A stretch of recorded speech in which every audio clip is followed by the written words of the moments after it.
dicción, articulación de vocales. Ana María nunca hablaba de su problema con nadie.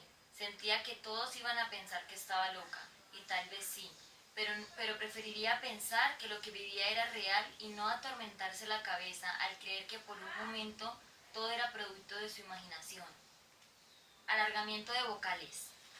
Ana María nunca hablaba de su problema con nadie.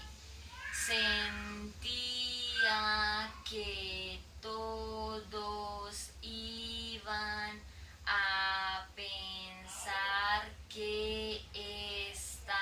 que estaba loca. Y tal vez sí, pero prefería pensar que lo que vivía era real y no atormentarse la cabeza al creer por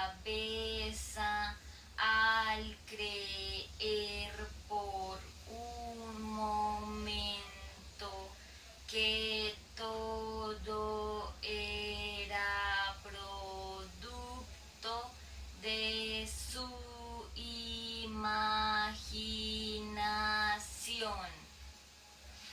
Inflexión.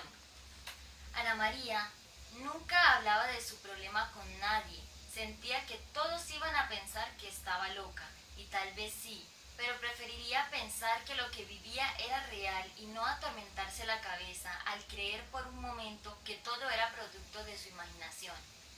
Ana María nunca hablaba de su problema con nadie. Sentía que todos iban a pensar que estaba loca, y tal vez sí, pero prefería pensar que lo que vivía era real y no atormentarse la cabeza al creer por un momento que todo era producto de su imaginación.